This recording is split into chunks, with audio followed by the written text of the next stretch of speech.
Shalom, shalom. Welcome back again. Just kidding. It's the same day. It's just a little bit later. Now, after doing tzitzit, we are going to put on tefillin. Tefillin are also spoken about in the same passages of the Shema. Passages in the Torah known as the Shema, where it talks about tzitzit and about mezuzot on the doorway. This is how we fulfill the mitzvah of tefillin. Now it says take these words and tie them for a reminder to your hand. It's tied for a sign. For a sign on your hand. And inside, this is a box. This is all made of leather. It's one piece of cowhide, and they make it over a long period of time with these molds. They get all wet and they shape it like this. And so it's got these nice, pleasant planes to it. And inside of here, if you were to take the stitching off of the back, you would bring the bottom off of here, and you would see that there are little hollows in there that have parchments in them. And then on the parchments are written the verses that we're told to tie to our hand and place between our eyes as an ornament or a frontlet. So this is the shel yad of the hand, and this is shel rosh of the head. And there are many different ways of putting this on,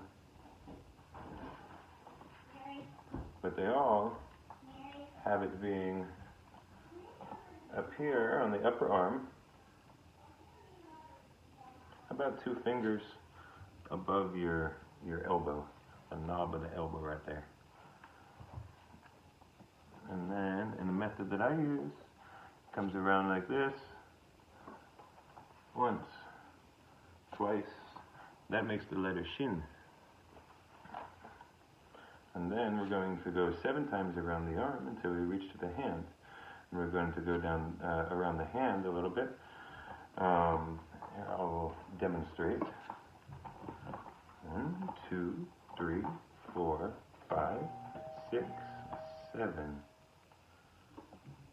Goes around that digit, then there twice, back around the hand like this, around the wrist, and it just tucks right in under here. Alright, so we get all that on. I'm going to take it back off because it didn't say the bracha. I'm going to put it on with the bracha because that's why we're doing it in the first place. So, and after that I'll put on the shel rosh. I'm not going to explain too much to you until that's done, and we'll just do this. Okay. Baruch atah Adonai Eloheinu melech haolam asher kitshanu b'mitzvotav v'tzivanu l'haniach tefillin.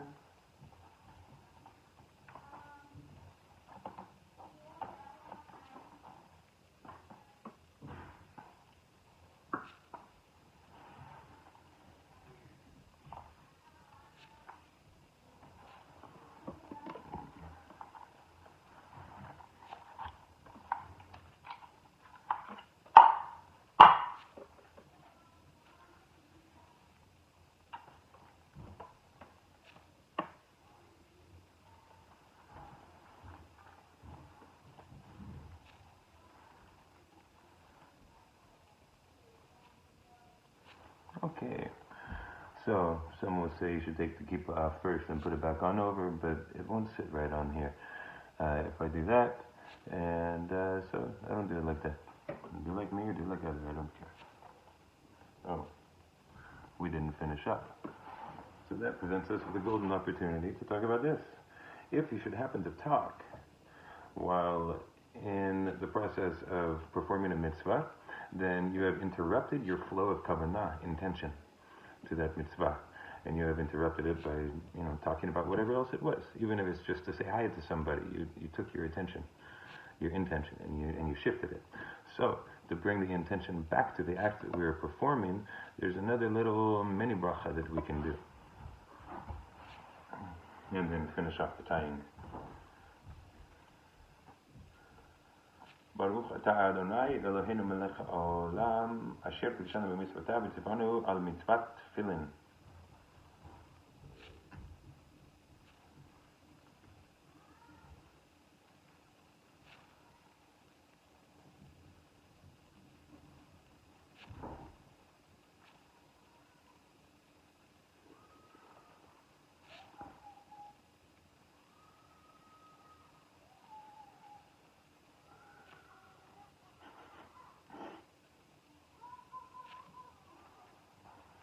Okay, there we go. Now, the shel rosh, it sits just about at the hairline, but it sits like kind of above between the eyes. It's an ornament between the eyes.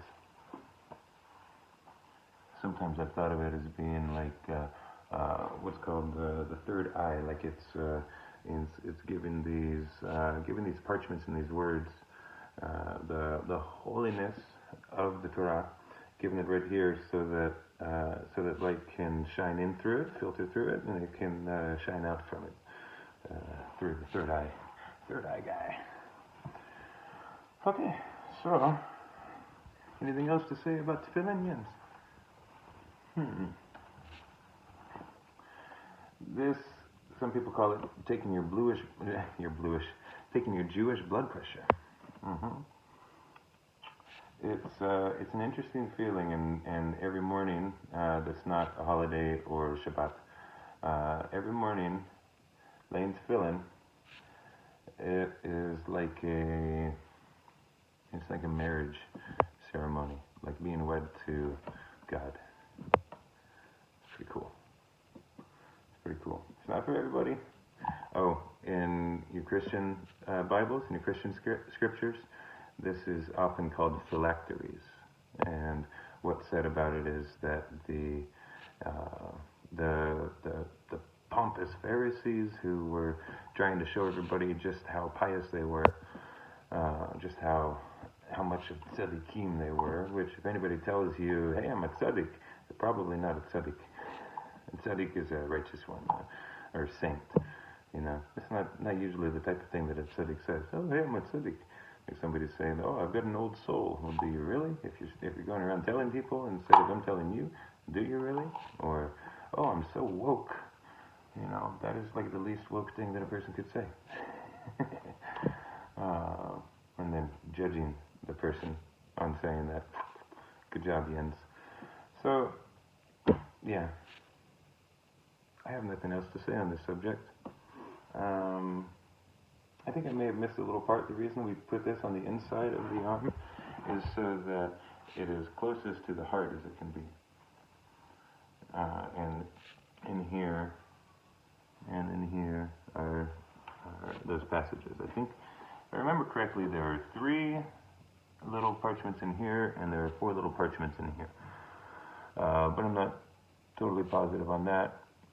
Feel free to do your own research. That's it. All right. Shalom, shalom. Until next time.